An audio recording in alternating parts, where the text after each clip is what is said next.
Hello friends, welcome back to my channel. ನಾನು ಸ್ವರ್ಣ. ಇವತ್ತು ಭಾನುವಾರ ಬೆಳಗಿನ ವ್ಲಾಗನ್ನು ಶುರು ಮಾಡ್ತಾ ಇದ್ದೀನಿ.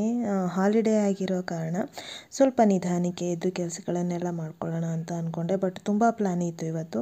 ಬೆಳಗ್ಗೆ ಎದ್ದ ತಕ್ಷಣ ತುಂಬ ದಿನ ಆಗಿತ್ತು ಟೊಮ್ಯಾಟೊ ಚಿತ್ರಾನ್ನ ಮಾಡಿ, ಹಾಗಾಗಿ ಟೊಮ್ಯಾಟೊ ಹಣ್ಣಿನ ಚಿತ್ರಾನ್ನ ಮಾಡ್ತಾ ಇದ್ದೀನಿ. ಅದಕ್ಕೋಸ್ಕರ ಪ್ಯಾನಿಗೆ ಎಣ್ಣೆ, ಸಾಸಿವೆ, ಜೀರಿಗೆ, ಕಡಲೆಬೇಳೆ, ಉದ್ದಿನಬೇಳೆ, ಹಾಗೆಯೇ ಹೆಸರುಬೇಳೆ, ಕಡಲೆ ಬೀಜ ಇಷ್ಟನ್ನು ಹಾಕಿ ಫ್ರೈ ಮಾಡಿ, ಆನಂತರ ಈರುಳ್ಳಿ, ಹಾಗೆಯೇ ಒಣಮೆಣಸಿನ ಹಣ್ಣು, ಹಾಗೆ ಕರಿಬೇವಿನ ಸೊಪ್ಪು ಹಾಕಿ ಚೆನ್ನಾಗಿ ಫ್ರೈ ಮಾಡಬೇಕು. ಸೊ ಈರುಳ್ಳಿ ಕಲರ್ ಚೇಂಜ್ ಆದಮೇಲೆ ಚೆನ್ನಾಗಿ ಮಾಗಿರುವಂಥ ಹಣ್ಣಾಗಿರುವಂಥ ಟೊಮ್ಯಾಟೊ ಹಣ್ಣನ್ನು ಆದಷ್ಟು ಜಾಸ್ತಿ, ಈಗ ನಾನು 4 ಜನಕ್ಕೆ 2 ಟೈಮ್ಗೆ ಆಗೋ ಥರ ಗೊಜ್ಜನ್ನು ಮಾಡ್ಕೋತಾ ಇದ್ದೀನಿ. ಇನ್ನೊಂದು ದಿನ ಯಾವತ್ತಾದರೂ ತಿನ್ಬೋದು ಫ್ರಿಜ್ಜಲ್ಲಿ ಇಟ್ಕೊಂಡ್ರೆ ಅನ್ನೋ ಕಾರಣಕ್ಕೋಸ್ಕರ ದಪ್ಪನಾಗಿರೋದು 8 ಟೊಮ್ಯಾಟೊನ ತೊಗೊಂಡಿದ್ದೀನಿ. ಸೊ ನೀವು ಆ ಕ್ವಾಂಟಿಟಿ ಮೇಲೆ ನಿಮ್ಗೆ ಎಷ್ಟು ಬೇಕೋ ಅಷ್ಟನ್ನು ತೊಗೋಬೋದು. ಆನಂತರ ಟೊಮ್ಯಾಟೊ ಹಾಕಿದ್ಮೇಲೆ ಬೇಗ ಬೇಯಲಿ ಅನ್ನೋ ಕಾರಣಕ್ಕೆ ಉಪ್ಪನ್ನು ಹಾಕ್ತಾ ಇದ್ದೀನಿ. ಯಾವುದೇ ಅನ್ನಕ್ಕೆ ಕಲಸೋ ಗೊಜ್ಜಾದ್ರೂ ನಾರ್ಮಲಾಗಿ ನೀವೇನು ಉಪ್ಪನ್ನು ಹಾಕ್ತಿರೋ ಅದಕ್ಕಿಂತ ಸ್ವಲ್ಪ ಜಾಸ್ತಿ ಅನ್ನೋ ಥರನೇ ಹಾಕಿ, ಯಾಕಂದರೆ ಅನ್ನದ ಜೊತೆ ಕಲಿಸಿದಾಗ ಅದು ಟೇಸ್ಟ್ ಸರಿ ಹೋಗ್ಬೇಕಲ್ವ, ಅದಕ್ಕೋಸ್ಕರ. ಸೊ ಇವಾಗ ಟೊಮ್ಯಾಟೊ ಚೆನ್ನಾಗಿ ಬೆಂದಿದೆ. ಆನಂತರ ನಾನು ಇದಕ್ಕೆ ಅಚ್ಚ ಖಾರದ ಪುಡಿನ ಹಾಕ್ತಾಯಿದ್ದೀನಿ, ಸ್ವಲ್ಪ ಖಾರಕ್ಕೆ ಅಂತ. ಹಾಗೆಯೇ ರೆಗ್ಯುಲರಾಗಿ ಪಲ್ಯಕ್ಕೆ ಯೂಸ್ ಮಾಡುವಂಥ ಸಾಂಬಾರು ಪುಡಿ ಯೆಲ್ಲೋ ಕಲರ್ ಬರುತ್ತಲ್ವ, ಸೊ ಅದನ್ನು ಸಹ 1 ಸ್ಪೂನಷ್ಟು ಹಾಕ್ತಾಯಿದ್ದೀನಿ. ಆ್ಯಕ್ಚುಲಿ ಇದನ್ನು ಚಿತ್ರಾನ್ನದ ಪುಡಿ ಅಂತಲೂ ಸಹ ಕರೀತಾರೆ. ಸೊ ಇದಿಷ್ಟು ಹಾಕಿ ಚೆನ್ನಾಗಿ ಅದನ್ನು ಫ್ರೈ ಮಾಡ್ಕೋಬೇಕು. ಇಲ್ಲಿ ನೀರನ್ನು ನಾನು ಯೂಸ್ ಮಾಡ್ತಿಲ್ಲ. ನೀರು ಯೂಸ್ ಮಾಡದೇ ಇದ್ದರೆ ಟೇಸ್ಟ್ ಚೆನ್ನಾಗಿರುತ್ತೆ, ಜಾಸ್ತಿ ದಿನ ಇಟ್ಕೋಬೋದು. ಲಾಸ್ಟಲ್ಲಿ ಕೊತ್ತಂಬರಿ ಸೊಪ್ಪನ್ನು ಹಾಕಿದ್ರೆ ಟೊಮ್ಯಾಟೊ ಚಿತ್ರಾನ್ನದ ಗೊಜ್ಜು ರೆಡಿ ಆಗುತ್ತೆ. ಸೊ ನಾನು ಅದನ್ನು ಸಪ್ರೇಟಾಗಿ ಒಂದು ಬಾಕ್ಸ್ಗೆ ತೆಗೆದಿಟ್ಕೋತಾ ಇದ್ದೀನಿ. ಸಾನು ಏನಾದರೂ ಮತ್ತೆ ಕೇಳಿದ್ರೆ ಅವಳಿಗೆ ಅನ್ನ ಕಲಿಸ್ಕೊಡೋದಕ್ಕೆ ಚೆನ್ನಾಗಿರುತ್ತೆ ಅಂತ. ಸೊ ಉಳಿದಿರೋ ಗೊಜ್ಜಲ್ಲಿ ಅನ್ನನ ಕಲಿಸಿದ್ರೆ ಬೆಳಿಗ್ಗೆ ತಿಂಡಿ ರೆಡಿ ಆಯಿತು.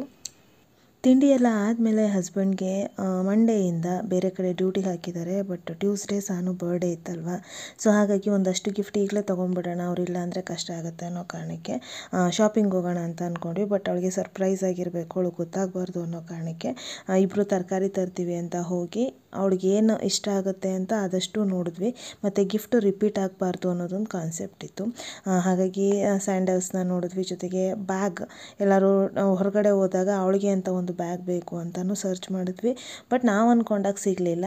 ಟೋಟಲಿ ಅವಳಿಗೆ 1-2 ಗಿಫ್ಟನ್ನು ತಂದಿದ್ದೀವಿ. ಅದನ್ನು ಕಾರಲ್ಲಿ ಇಟ್ವಿ, ಅವಳಿಗೆ ಗೊತ್ತಾಗಬಾರ್ದು ಅಂತ. ಸೊ ಹಾಗಾಗಿ ಅದು ಸರ್ಪ್ರೈಸಿಂಗಾಗಿ ಕಾರಲ್ಲೇ ಇದೆ. ಅವಳು ಸ್ಕೂಲ್ಗೆ ಹೋದ್ಮೇಲೆ ಅದನ್ನು ಪ್ಯಾಕ್ ಮಾಡಿ ಬರ್ಡೇ ದಿನ ಕೊಡೋದು ಅಂತ ಡಿಸೈಡ್ ಮಾಡಿದ್ವಿ. ಆನಂತರ ತುಪ್ಪ ಖಾಲಿಯಾಗಿತ್ತು. ನಾನು ತುಪ್ಪನ ಅಂಗಡಿನಲ್ಲಿ ತರಿಸೋದಿಲ್ಲ, ಬದಲಾಗಿ ಬೆಣ್ಣೆನ ತೊಗೊಂಡು ಕರಗಿಸಿ ತುಪ್ಪ ಮಾಡ್ಕೊಳ್ಳೋದು. ಸೊ ಅವ್ರು ರೆಗ್ಯುಲರಾಗಿ ಬರ್ತಾರೆ, ಎವ್ರಿ ಸಂಡೇನೂ ಬರ್ತಾರೆ. ಸೊ ನಾನಿವಾಗ ಬೆಣ್ಣೆನ ತೊಗೊಂಡಿದ್ದೀನಿ, 4 ಉಂಡೆ, 4 ಸೇರು ಅಂತಲೂ ಕರೀತಾರೆ. ಸೊ ಅದನ್ನು ಇವಾಗ ಕುದಿಸಿ ತುಪ್ಪ ಮಾಡ್ಕೋಬೇಕು. ನಾನು ತುಪ್ಪ ಮಾಡುವಾಗ, ತುಪ್ಪ ಕಾಯಿಸುವಾಗ ಅದಕ್ಕೆ ನಾನು ವೀಳ್ಯದೆಲೆನ ಹಾಕ್ತೀನಿ, ಹಾಗೆಯೇ ಜೊತೆಗೆ ಕರಿಬೇವಿನ ಸೊಪ್ಪನ್ನು ಹಾಕ್ತೀನಿ. ಕೆಲವರು ಅರಿಶಿನ ಪುಡಿ ಹಾಕ್ತಾರೆ, ನಾನು ಪಲ್ಯಕ್ಕೆ ಯೂಸ್ ಮಾಡೋ ಸಾಂಬಾರು ಪುಡಿನ ಹಾಕ್ತೀನಿ. ಜೊತೆಗೆ ಸ್ವಲ್ಪ ಉಪ್ಪನ್ನು ಹಾಕಿ ಕುದಿಸಿ ಇಟ್ಕೋತೀನಿ. ತುಂಬ ಚೆನ್ನಾಗಿರುತ್ತೆ.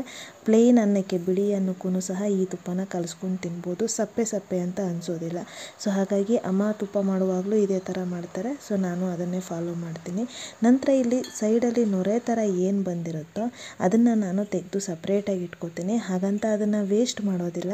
ಅದನ್ನು ಬೇಕಿದ್ರೆ ಸಾಂಬಾರಿಗೆ ಒಗ್ಗರಣೆ ಹಾಕುವಾಗ ಆ ಥರ ಎಲ್ಲ ನಾವು ಯೂಸ್ ಮಾಡ್ಕೋಬೋದು, ಚೆನ್ನಾಗಿರುತ್ತೆ. ಸೊ ಈ ಥರ ನಾನು ತುಪ್ಪ ಮಾಡುವಂಥದ್ದು. ಸೊ ನೋಡಿ, ಇವಾಗ ತುಪ್ಪನೂ ರೆಡಿಯಾಗಿದೆ. ಅಷ್ಟೊತ್ತಿಗೆ ನಾನು ಒಂದು ಡ್ರೆಸ್ಸನ್ನು ಬುಕ್ ಮಾಡಿದ್ದೆ, ಬಂದಿತ್ತು ನನ್ನ ಬರ್ಡೇಗೆ ಅಂತ. ಒಂದು ಲಾಂಗ್ ಗೌನ್ ಥರ ಬರುತ್ತೆ, ಸಿಂಪಲ್ ಗೌನೆಲ್ಲ ನಾನು ಇವಾಗ ಜಾಸ್ತಿ 2000-3000 ಆಗೆಲ್ಲ ಕೊಟ್ಟು ತಗೋತಾ ಇಲ್ಲ, ಯಾಕಂದರೆ ಎಲ್ಲೂ ಹಾಕ್ಕೊಂಡು ಹೋಗಲ್ಲ. ನಾನು ಮ್ಯಾರಿಡ್ ಆಗಿರೋದ್ರಿಂದ ಆದಷ್ಟು ಮದುವೆ ಅಂತೆಲ್ಲ ಅಂದಾಗ ಸ್ಯಾರಿನೇ ವೇರ್ ಮಾಡ್ತೀವಿ, ಗೌನ್ ಹಾಕ್ಕೊಂಡು ಹೋಗೋವಂಥ ಫಂಕ್ಷನ್ ಯಾವುದೂ ಇರಲ್ಲ. ಹಾಗಾಗಿ ಅನ್ನೆಸಸರಿಯಾಗಿ ದುಡ್ಡನ್ನು ಸ್ಪೆಂಡ್ ಮಾಡೋದಕ್ಕೆ ನಂಗೆ ಇಷ್ಟ ಆಗಲಿಲ್ಲ. ಬಟ್ ಲಾಂಗ್ ಗೌನ್ ಹಾಕೋಬೇಕನ್ನೋ ಆಸೆ ಇರುತ್ತಲ್ವ.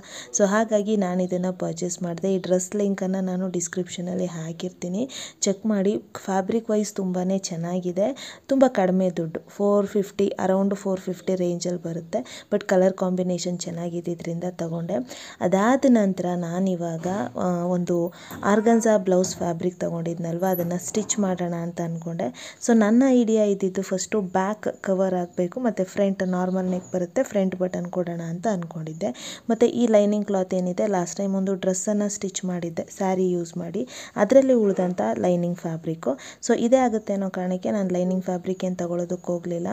ಬಟ್ ನಾನು ಅಂದ್ಕೊಂಡಿದ್ದು ಯಾವುದೋ ಜ್ಞಾನದಲ್ಲಿ ನಾನೇನು ಮಾಡಿದೆ ಅಂದರೆ ನೆಕ್ ಎರಡಕ್ಕೂ ಒಂದೇ ಥರ ಕಟ್ ಮಾಡಿಬಿಟ್ಟೆ. ಸೊ ಹಾಗಾಗಿ ಬ್ಯಾಕ್ ನೆಕ್ ಕವರ್ ಮಾಡಬೇಕು ಅನ್ನೋದು ನನಗೆ ಆ ಟೈಮಲ್ಲಿ ನೆನಪೇ ಆಗಲಿಲ್ಲ. ಎರಡೂ ಸೇರಿ ಕಟ್ ಮಾಡಿಬಿಟ್ಟೆ. ಒಂದೊಂದು ಸಾರಿ ಹೀಗಾಗ್ತಾ ಇರುತ್ತೆ.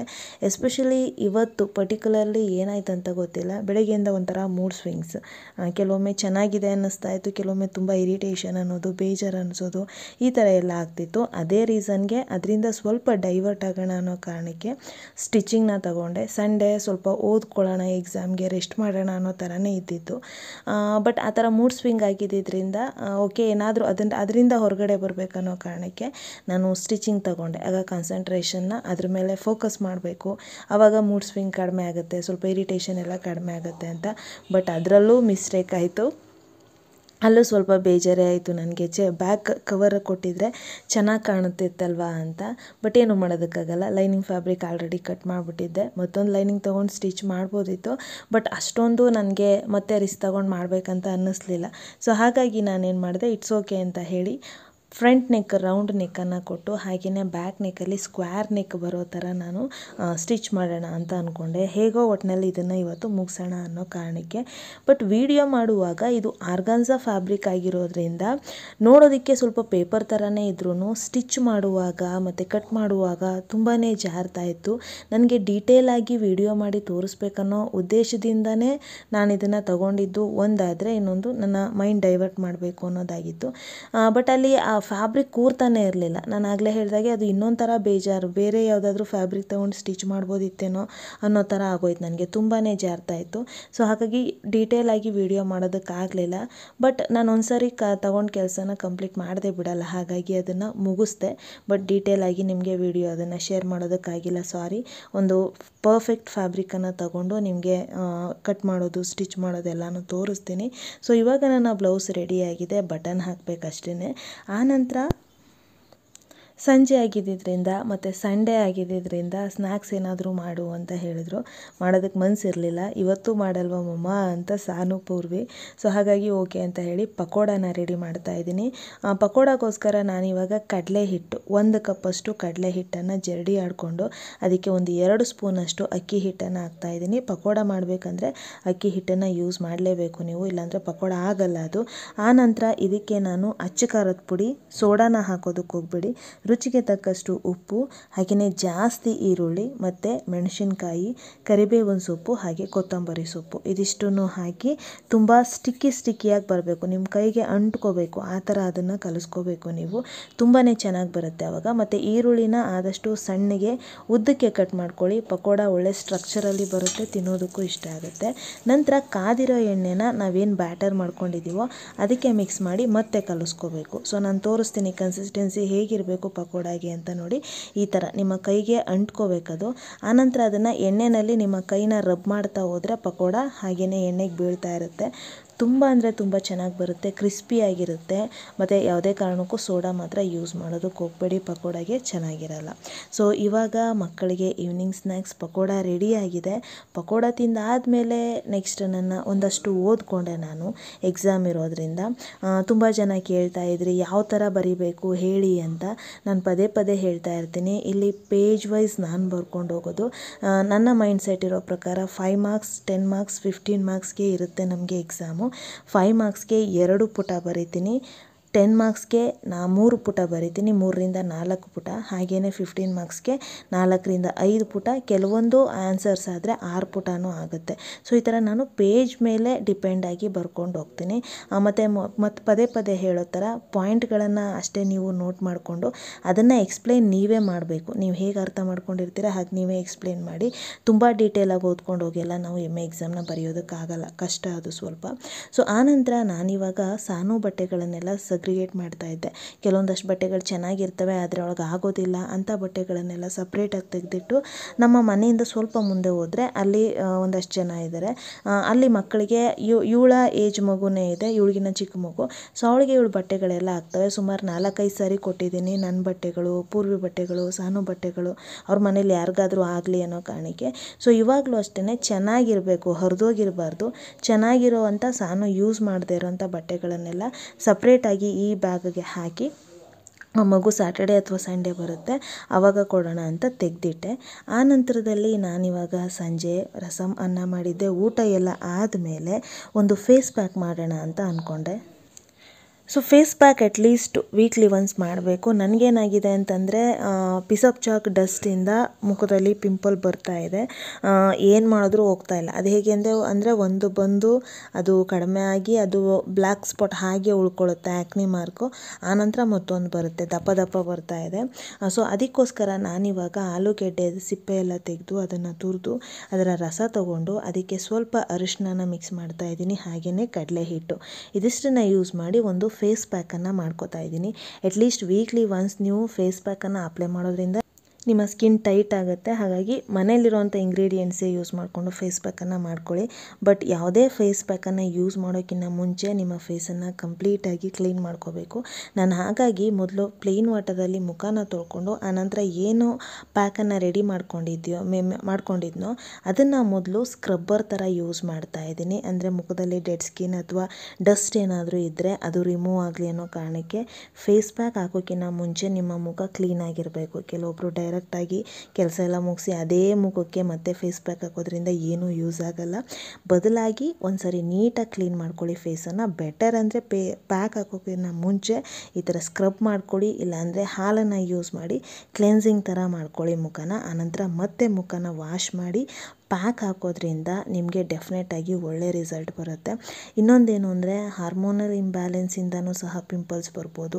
ತುಂಬ ರೀಸನ್ ಇದೆ. ಡಸ್ಟಿಂದ ಬರುತ್ತೆ, ಡ್ಯಾಂಡ್ರಫಿಂದ ಬರುತ್ತೆ, ಮತ್ತು ನಾವು ತಗೊಳ್ಳೋ ಫುಡ್ ವೇರಿಯೇಷನ್ ಆದ್ರೂ ಬರುತ್ತೆ. ಸೊ ಹಾಗಾಗಿ ಪ್ರತಿಯೊಂದನ್ನು ನಾವು ಆದಷ್ಟು ಕೇರ್ಫುಲ್ಲಾಗಿ ನೋಡ್ಕೋಬೇಕು. ನಮಗಿರೋ ಟೆನ್ಷನಲ್ಲಿ ಅಷ್ಟೆಲ್ಲ ನಾವು ಕೇರ್ ಮಾಡೋದಕ್ಕಾಗಲ್ಲ. ಅಟ್ಲೀಸ್ಟ್ ಈ ಥರ ಎಲ್ಲಾದರೂ ಟೈಮ್ ಸಿಕ್ಕಿದಾಗ ಒಂದೊಂದು ಫೇಸ್ ಪ್ಯಾಕು ಅಥವಾ ನಮ್ಮ ಸ್ಕಿನ್ಗೆ ಒಳ್ಳೆಯದಾಗುವಂಥ ಫುಡ್ಡನ್ನು ತಿನ್ನೋದು ಬೆಟರ್ ಅನ್ನೋದು ನನ್ನ ಅಭಿಪ್ರಾಯ. ಸೊ ಸ್ಕ್ರಬ್ ಎಲ್ಲ ಮಾಡಿದ್ಮೇಲೆ ಮುಖನ ವಾಶ್ ಮಾಡಿಕೊಂಡು ನಂತರ ಅದೇ ಬ್ಯಾಟರ್ ಅಥವಾ ಮಿಕ್ಸ್ಚರ್ ಏನಿತ್ತೋ ಅದನ್ನು ನಾನು ಫೇಸ್ ಪ್ಯಾಕ್ ಹಾಕಿದೆ.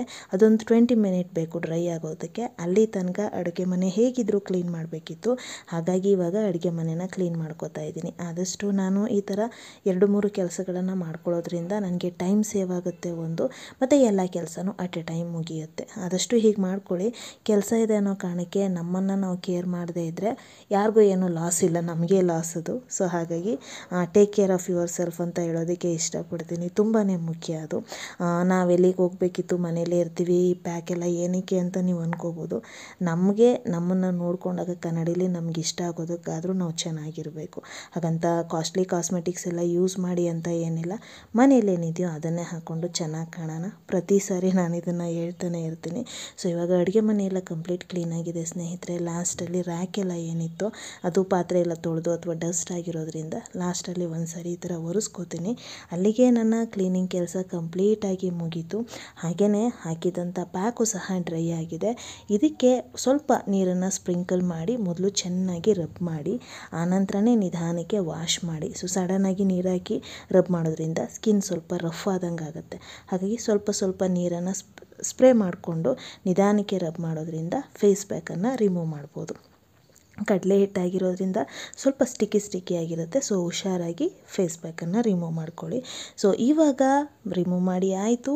ಆನಂತರ ಇವತ್ತಿನ ಟಿಪ್ ಆಫ್ ದ ಡೇ, ನೀವು ಹೇಳ್ದಾಗೆ ಶಾರ್ಟ್ ಆ್ಯಂಡ್ ಸ್ವೀಟಾಗಿ ಮಾಡೋದಕ್ಕೆ ಇಷ್ಟಪಡ್ತೀನಿ. ನನಗೆ ಒಂದು ವಿಡಿಯೋದಲ್ಲಿ ಒಂದು ಕಾನ್ಸೆಪ್ಟನ್ನು ಹೇಳ್ಕೊಡೋಣ ಅನ್ನೋ ಐಡಿಯಾ ಇತ್ತು. ಬಟ್ ಇವತ್ತಿಂದ ಅದನ್ನು ಚೇಂಜ್ ಮಾಡ್ಕೋತೀನಿ.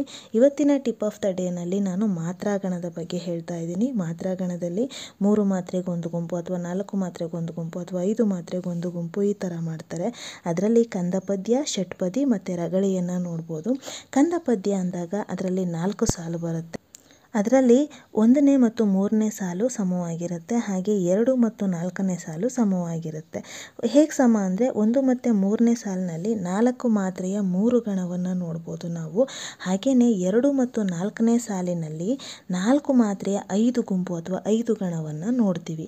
ಇದಕ್ಕೆ ಒಂದು ಎಕ್ಸಾಂಪಲ್ ಅಂತಂದರೆ, ಪಿಡಿದುಯ್ದುದು ಗಂಧರ್ವರ ಪಡೆಗಡ ನಿಮ್ಮಣ್ಣನಂ ಸುಯೋಧನನ್ ನನಿದಂ ಕಡೆಗಣಿಸಲಾಗದೆ ಮಗೀಗಡೆ ಬೇಗಂ ಬಿಡಿಸಿ ತರ್ಪುದಾತನ ಸೆರೆಯಂ. ಸೊ ಇದು ಒಂದು ಪದ್ಯ, ಕಂದ ಪದ್ಯ ಇದು. ಇದರಲ್ಲಿ ನೋಡಿ ಪ್ರಸ್ತಾರವನ್ನು ಹಾಕಿದ್ದೀನಿ. ಪ್ರಸ್ತಾರ ಹಾಕೋದು ಹೇಗೆ ಅಂತ ಆಲ್ರೆಡಿ ಹೇಳಿದ್ದೀನಿ. ಇಲ್ಲಿ ನೀವು ಗಮನಿಸಬೇಕಾಗಿರೋದೇನು ಅಂದರೆ ಮೊದಲನೇ ಮತ್ತು ಮೂರನೇ ಸಾಲಿನಲ್ಲಿ 4 ಮಾತ್ರೆ ಇದೆ. ಹಾಗೆ ಅದು 3 ಗುಂಪುಗಳಿದ್ದಾವೆ. ಒಟ್ಟು 12 ಮಾತ್ರೆಗಳು ಬರ್ತವೆ. ಹಾಗೆ 2 ಮತ್ತು 4ನೇ ಸಾಲಿನಲ್ಲಿ 4 ಮಾತ್ರೆಯ 5 ಗಣ ಅಥವಾ 5 ಗುಂಪು, ಒಟ್ಟು 20 ಮಾತ್ರೆಗಳು ಬರ್ತವೆ. ಈ ಥರ ಬಂದರೆ ಇದನ್ನು ಕಂದ ಪದ್ಯ ಅಂತ ಕರಿತೀವಿ. ಹಾಗೆಯೇ ಮಾತ್ರೆಗಳನ್ನು ಗುಂಪು ಮಾಡುವಂಥದ್ದು ಇಲ್ಲಿ. ಆಗಲೇ ಹೇಳಿದಾಗೆ ಕಂದ ಪದ್ಯದಲ್ಲಿ 4 ಸಾಲು ಬರ್ತವೆ. ಅದನ್ನು ಈ ಥರ ಪ್ರಸ್ತಾರ ಹಾಕಿ ಮಾತ್ರೆಯ ಗುಂಪುಗಳನ್ನು ಮಾಡ್ತೀವಿ. ಸೊ ಸ್ನೇಹಿತರೆ, ಇದಾಗಿತ್ತು ನನ್ನ ಇವತ್ತಿನ ವಿಡಿಯೋ. ಹೋಪ್ ಈ ವಿಡಿಯೋ ನಿಮ್ಮೆಲ್ರಿಗೂ ಇಷ್ಟ ಆಗಿದೆ ಅಂತ ಅನ್ಕೋತೀನಿ. ಇಷ್ಟ ಆಗಿದ್ದರೆ ಪ್ಲೀಸ್ ಲೈಕ್ ಮಾಡಿ, ಶೇರ್ ಮಾಡಿ, ಹಾಗೆ ನನ್ನ ಚಾನಲ್ನ ಸಬ್ಸ್ಕ್ರೈಬ್ ಮಾಡಿ. ಸಿಗೋಣ ಮುಂದಿನ ವಿಡಿಯೋದಲ್ಲಿ. ಅಲ್ಲಿವರೆಗೂ ನಮಸ್ಕಾರ.